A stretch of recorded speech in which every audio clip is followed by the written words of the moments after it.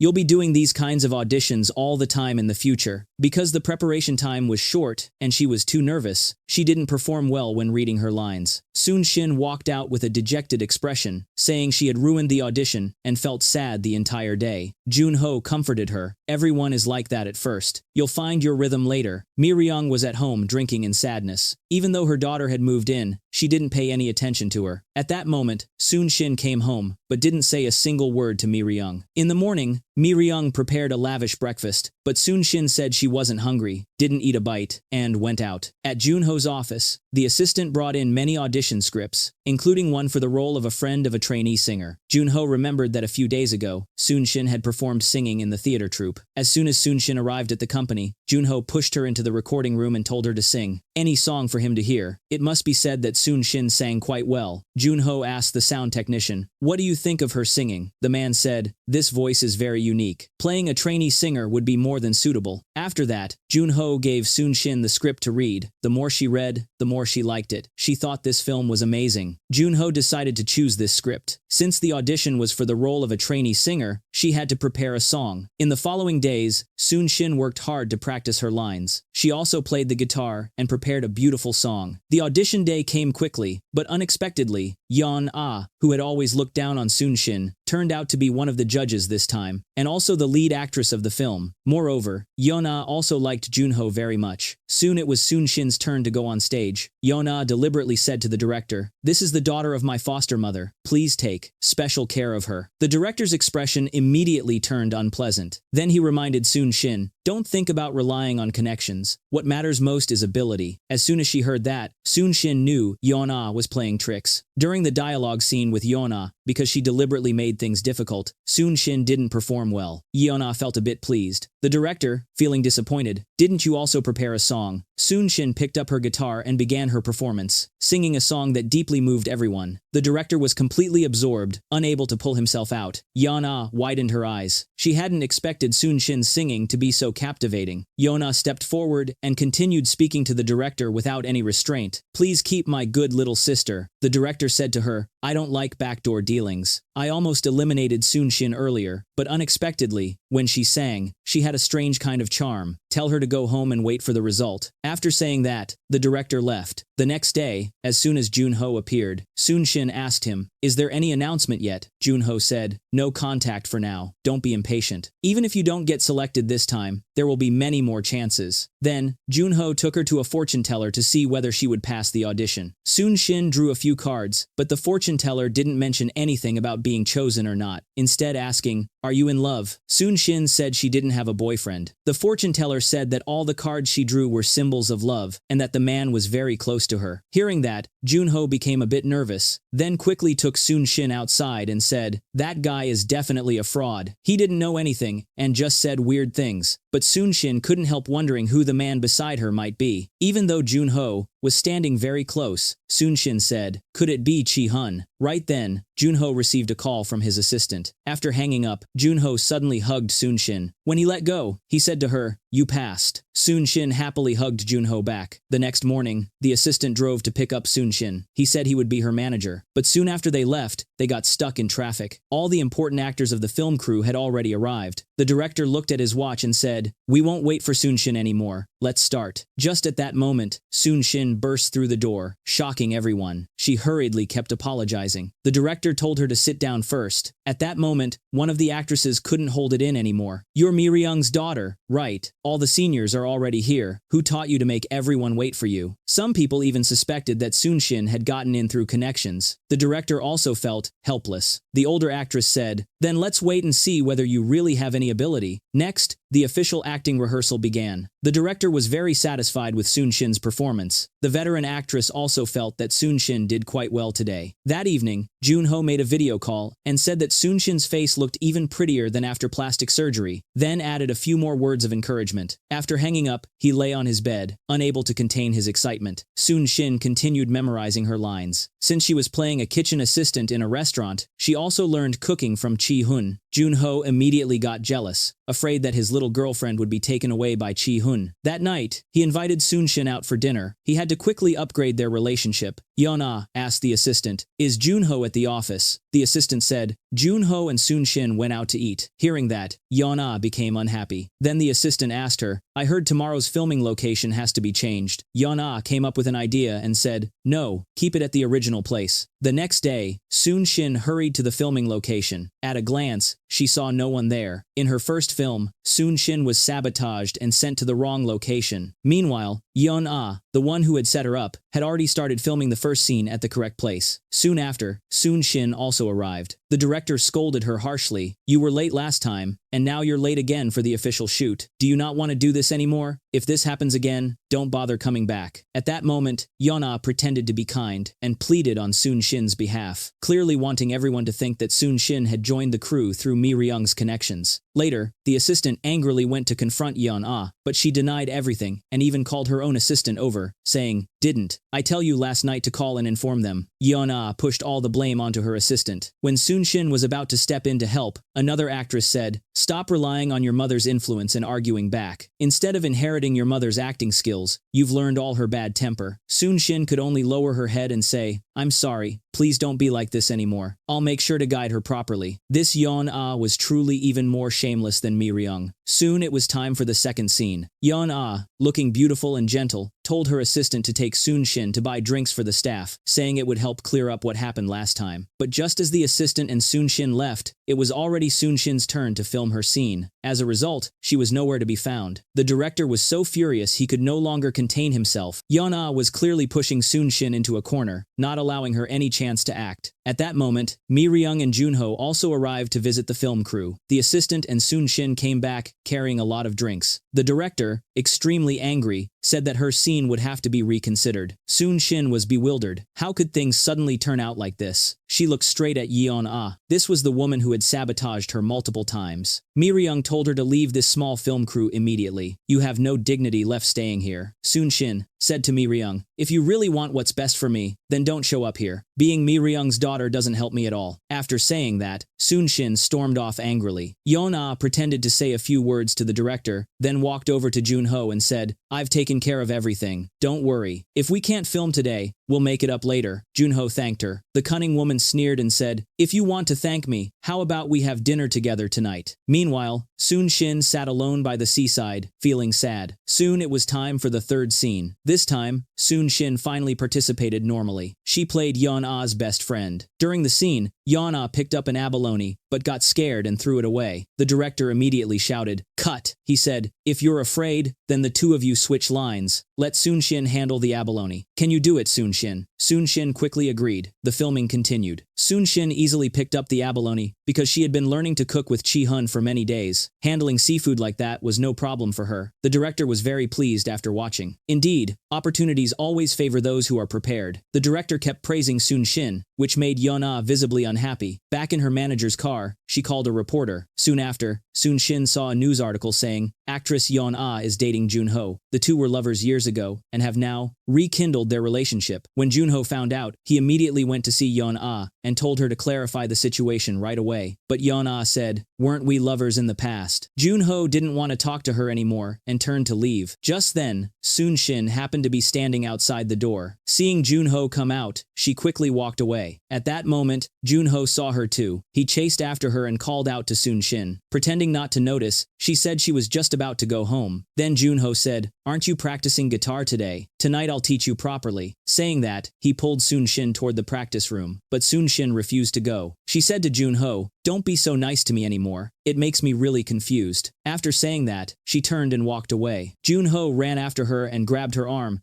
"It's because you like me. You're confused because you like me, and because of that confusion, you're hurting." Junho hadn't expected that he wasn't the only one in love. Sun Shin liked him too. He stepped forward, hugged Sun Shin tightly, and said, "What do I have to do for you to understand my feelings? Don't you know how much I like you?" Then he kissed her directly. At that moment, 1,000 words couldn't compare to a single kiss that sealed their love. After countless hints and efforts, tonight Junho's goddess had finally confessed her feelings to him. From then on, the two officially became lovers and began a sweet relationship, but happy days are always short-lived. That day, Mirang was asking her manager about something. It turned out that the reporter who had investigated her before had started digging again, this time wanting to expose the truth about Changhoon. That night, Changhoon died while saving Mirang. Instead of calling the police, Mirang was taken away from the scene by her manager. All of their conversation was overheard by Yeon Ah, the cunning woman, accidentally discovered her foster mother's secret and said she would never reveal it, but on one condition, that Mirang's daughter must break up with the man she liked. Meanwhile, Sun Shin and Junho were happily celebrating Valentine's Day. Junho now didn't want to let go of Sun Shin even for a minute. Love always makes people nostalgic, but they didn't know someone had already started plotting against them. Soon after, Mirang went to see Yeon Ah. She said, "Why are you threatening me? I'm your foster mother." Yeon Ah replied, "Do you still see me as your daughter now?" Mirang said to her, "Even if Sun Shin and Junho break up, do you really think he'll come back to you?" But Yeon Ah wasn't willing to lose so easily. In the end, Mirang no longer cared. "If you want to talk, then talk. Tell whoever you want. I won't hurt my daughter because of you." After saying that, Mirang stood up and left. Back home, Mirang and her manager were still discussing whether this strategy would work. She felt that Yeon Ah probably wouldn't reveal the secret, but Yeon Ah was not someone to be underestimated. She went straight to Junho, intending to tell him something. "Do you know how Sun Shin's father died?" When he got home, Junho kept thinking about what Yeon Ah had just said. She told him that Sun Shin's father had died after being hit by a car while trying to save Mirang, but Mirang abandoned him and left the scene alone. No one knows about this now. What do you think will happen if Sun Shin finds out? And what if the media finds out? Junho began to sink into deep thought. The next day, he went to see Yeon Ah and asked her, "What do I have to do to make you keep this secret?" Yeon Ah said to Junho, "The condition is that you come back to me, come back to you. Do you think we can ever go back to how we were?" "Why not?" Junho said to Yeon Ah, "Even if Sun Shin and I break up, I'll never date you again." Yeon Ah couldn't believe what she was hearing. In truth, Junho still missed the Yeon Ah from the past. Yeon Ah then said, "Even so, Sun Shin must never be happy." After leaving, Junho called Sun Shin and asked her out for a fun day the next day. Perhaps today was Junho's last happy day. He truly wished he could spend every day with Sun Shin like this. But to keep the woman he loved from getting hurt, he could only choose to let go. Then he called out to Sun Shin, "Without me, you'll still live well, right? No matter where you are, I'll always be watching over you. Why are you saying this all of a sudden? Where are you going?" "Sun Shin, let's not date anymore." Sun Shin truly couldn't believe what she was hearing. She kept asking Junho why, holding his hand tightly, refusing to let go. Junho was not only her lover, but also her emotional support. Then, Junho said a single word, "Sorry," and forcefully pulled his hand away. On his way home, Junho quietly shed tears. To protect Sun Shin, this was the only choice he could make. Perhaps there really is a kind of love that means letting go. In the following days, Sun Shin often called Junho, but he never answered. A few days later, to celebrate the completion of Sun Shin's film, Mirang prepared a gift for her, a rosary she had always worn. The relationship between the mother and daughter had now eased much more than before. After all, time is the best way to heal wounds. Just then, Junho's father, director Shin, called Mirang, saying there was something urgent to discuss. After hanging up, Mirang told her manager to take Sun Shin home first. After going outside, Sun Shin accidentally ran into Junho's father. She felt that something was strange. Then she told the manager that she had forgotten something at the restaurant and would go back to get it. In the private room, director Shin said, "The reporters came to me. They said they've already uncovered what happened." It turned out that, when Mirang met with Sun Shin's adoptive father, director Shin had witnessed everything. His car, parked by the roadside, had recorded the entire accident. At that moment, Sun Shin was standing outside, listening to their conversation. Director Shin advised, "Mirang, you should confess soon. That way, the culprit can be caught quickly, and you can also be forgiven." But Mirang said, What did I do wrong? I didn't kill him. He got hit because he chose to save me. Then she stood up, intending to leave. Her daughter, who now knew that the father who had raised her had died saving her biological mother, and that Mirang had hidden it all this time, couldn't believe it. After finding out, Sun Shin was completely shocked. Mirang hurried after her, trying to stop her. She could no longer hide it. Having no other choice, she confessed everything. The more Sun Shin listened, the more she couldn't believe it. She ran off, wandering the streets alone. She picked up her phone, wanting to call Junho, but in the end, she didn't, because they had already broken up. Then she went back to Mirang's house. Mirang thought Sun Shin had calmed down, but Sun Shin pushed her hand away and went into her room, smashing things in anger. How could you treat me like this? How many times have you lied to me? Are the things you've done even what a human should do? Mirang sank down to the floor and began apologizing to Sun Shin. The next morning, Sun Shin packed her clothes, preparing to leave the house. Mirang came in, trying to stop her, and said, "As long as you don't go, I'll do whatever you ask. Then go to my house and beg them for forgiveness. After that, help us find the culprit. Isn't there a surveillance camera in the car? Why have you been hiding it from us?" But Mirang bluntly said she couldn't do it. "If I do that, my life will be over. Everything I've worked for all these years will be gone. Now, even if you touch me, I feel disgusted. Being born from someone like you is a humiliation." Sun Shin walked straight to the police station gate, but this kind-hearted girl remembered Mirang's words. If the truth were exposed, she would lose everything. In the end, Sun Shin still left a bit of compassion for her biological mother. After that, she returned to the house where she had grown up, but in the end, she didn't have the courage to step inside. Meanwhile, that reporter happened to run into Junho. He said, "Didn't your father tell you?" That night, he had seen Mirang meeting Chang Hoon, meaning he was the witness to the hit-and-run accident. Junho was shocked after hearing this. He then went to find his father, Director Shin, and kept questioning him. "Why didn't you tell me earlier? Is your girlfriend okay? What are you talking about?" Sun Shin probably already knows everything. Junho hurriedly drove off to find her, calling her non-stop, but still couldn't reach her. He began searching for Sun Shin. Everywhere. Every place they had ever been together. Finally, he found her sitting alone on a bench in a corner. He walked up, said nothing, and hugged Sun Shin tightly. At that moment, he didn't want to let go anymore. Somewhere else, Junho received a notice to come to the police station. The police told her, on the day of the accident, a car happened to record the entire event. The search for the driver who caused the accident has now begun. Then the police asked, what was the relationship between Chang Hoon and Mirang? The reporter who filed the report said, that day, Chang Hoon and Mirang were together. It seems he got into the accident while trying to save her. As for Mirang, in order to win Sun Shin back, she truly intended to go to her house and tell the truth. No matter how much her manager tried to stop her, she didn't want to lose her daughter, but when she reached the door, she hesitated and couldn't bring herself to go in. Seeing that, her manager pulled her away. At that moment, Junho was returning home from the police station. She spoke out, criticizing Mirang. You let that child's father die like that, deceived everyone, and even forced Sun Shin to leave. Is that something a human would do? Something a mother should do? Grandma fainted upon hearing this and only regained consciousness after a while, but her heart was filled with sorrow. He Shin reminded her mother, maybe Sun Shin already knows about this. Junho froze and quickly tried calling her, but couldn't reach her. After thinking for a while, she called Junho. Soon after, Junho arrived at Junho's company, since he had taken Sun Shin to the practice room the night before. She went in, grabbed the backpack, and told Sun Shin to come home with her immediately. The next day, Junho found Sun Shin near the film set. He wanted to talk things through with her. Changing again. Do you want to get back together now? Is it because you feel sorry for me? Right now.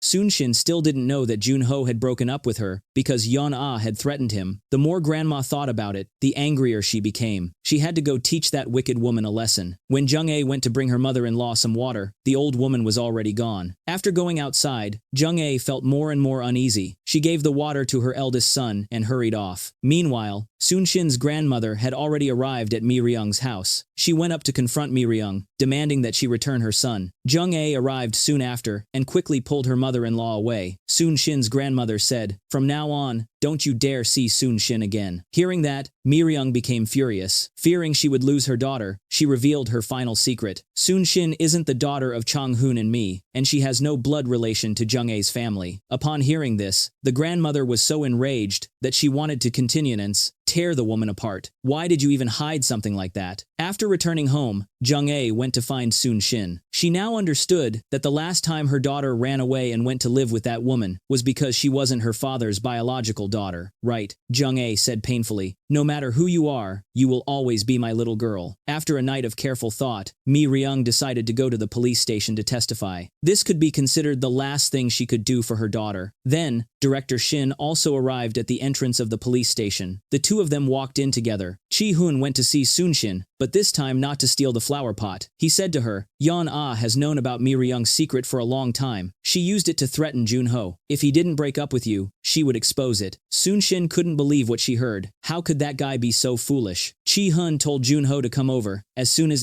Junho arrived, Sunshin tried to leave. Junho immediately pulled her back and told her not to go home yet. The reporters might still be near your house. With tears in her eyes, Sunshin said to Junho, don't make every decision on your own. All I need is for you to stay by my side. When you act like this, it really hurts me. Junho hugged Sunshin. At that moment, he truly didn't want to let go anymore. Sometimes, love that lets go is not love at all. It turns into pain instead. Yushin and Chanwoo hurried home. They had also seen the news about Mirang and blamed Junho for not telling them earlier. It turned out the two of them had been traveling abroad, and Junho didn't want to disturb them. Just then, Sunshin came in. I'm sorry, sister. I'm sorry, everyone. What do you have to apologize for? You were foolish. Why didn't you come find me? Although Yushin has a hot temper, as soon as she heard Sunshin's story, she hurriedly flew back from abroad. Mirang drove to the countryside. After getting off the car, she called Sunshin, but as soon as Sunshin saw her, she hung up. The next night, the manager came to see Sunshin and said, Mirang has disappeared. Did she call you? Sunshin said, this has nothing to do with me, then turned and left. Mirang went alone to the seaside, recalled what she had done, and was filled with regret. Then she cried loudly. The manager searched everywhere, not knowing where to look next. He decided to make one last call to Mirang to see if she would pick up. Then he drove out to the countryside. An aunt told the manager, Mirang is at the seaside. Yesterday she was drunk and kept going out to the sea. My husband had to run out to pull her back. The manager went to the seaside and found Mirang, but no matter how he tried to persuade her, Mirang refused to go home with him and said she wasn't going to die. She just wanted to be alone for a while. The manager went home and got completely drunk.